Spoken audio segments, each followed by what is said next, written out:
Byzantine art is found in the castles of the Pentadactylus range, those of St. Hilarion, of Buffavento and Cantara.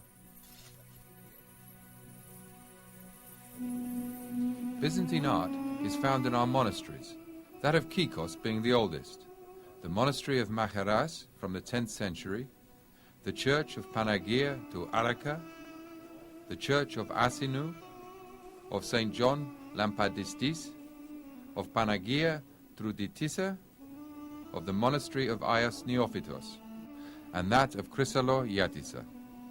All these monasteries find their origins in the Byzantine period of Cypriot history, when the Byzantines first established a system to fortify the island against the enemy.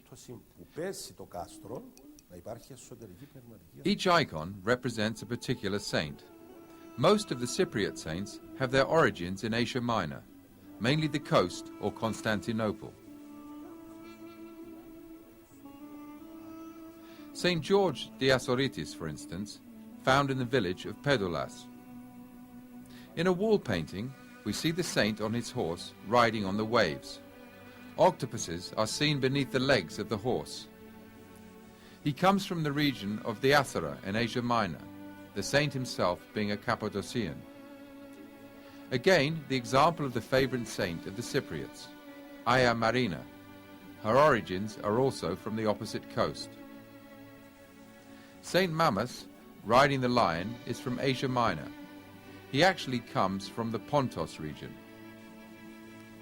We have a common hagiography which is vividly expressed in Cypriot art. Let's take a look at Aios Onofrios, a saint who is depicted nude, covered only by a palm frond. This wall painting is found in the church of Panagia to Araka. When we visited Cappadocia, we found exactly the same saint, in exactly the same manner.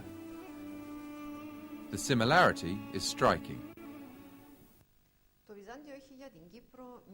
Byzantium is present in Cyprus throughout the centuries. We do not refer to Byzantium as a particular moment in history that began and ended.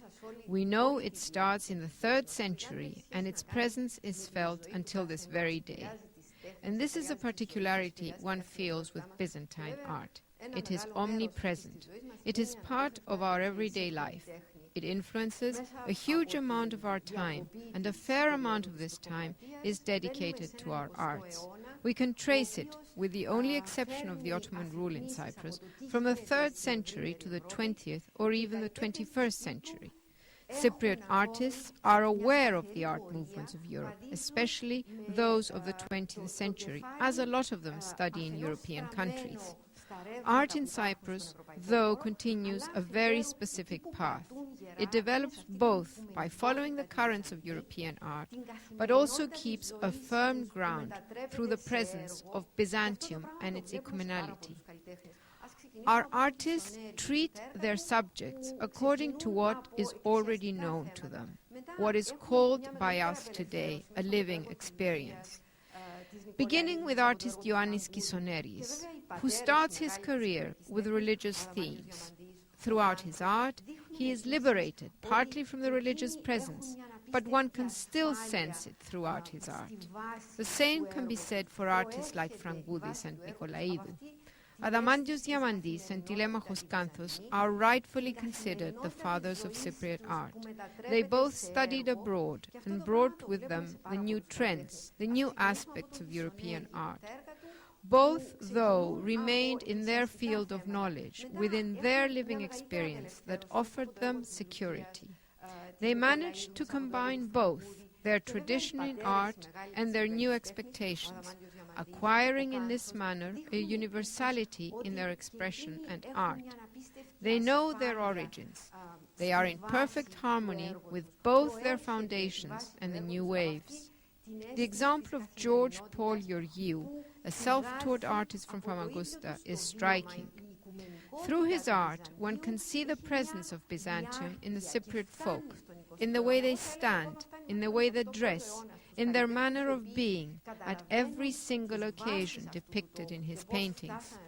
Important works of art, as the descending of the cross or that of Aios Spiridon, in them One can see that Georgiou can very well follow the European trends, but he chooses deliberately, however, to remain within the known, the living experience, the world of his own knowledge, which is no other but that offered to him through the Byzantine experience.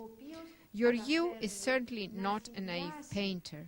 He's well aware of the movements of art, as his fellow artists, both Diamandis and Canthos, are. But they opt for their own expression, that of their own freedom and truth that is perceived in their works. This is probably why their art has gone beyond the borders of our island. Their art has a universality that is unique in its freedom and expression. The same can be said for the works of Diamandis as those of Canthos. Following their traces and recognizing the face in the work of Diamandis in the world of Cyprus, one can clearly state that Byzantine art not only is at the basis of their creations, but also persists in each and every work of art. Όταν ένας ξέρει τι είναι το Βυζάντιο, τι είναι η βυζαντινή τέχνη για την Κύπρο, καταλαβαίνει ότι μπορεί αυτή.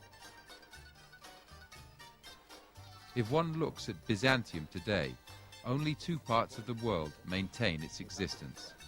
The one is Cyprus, the other is Mount Athos.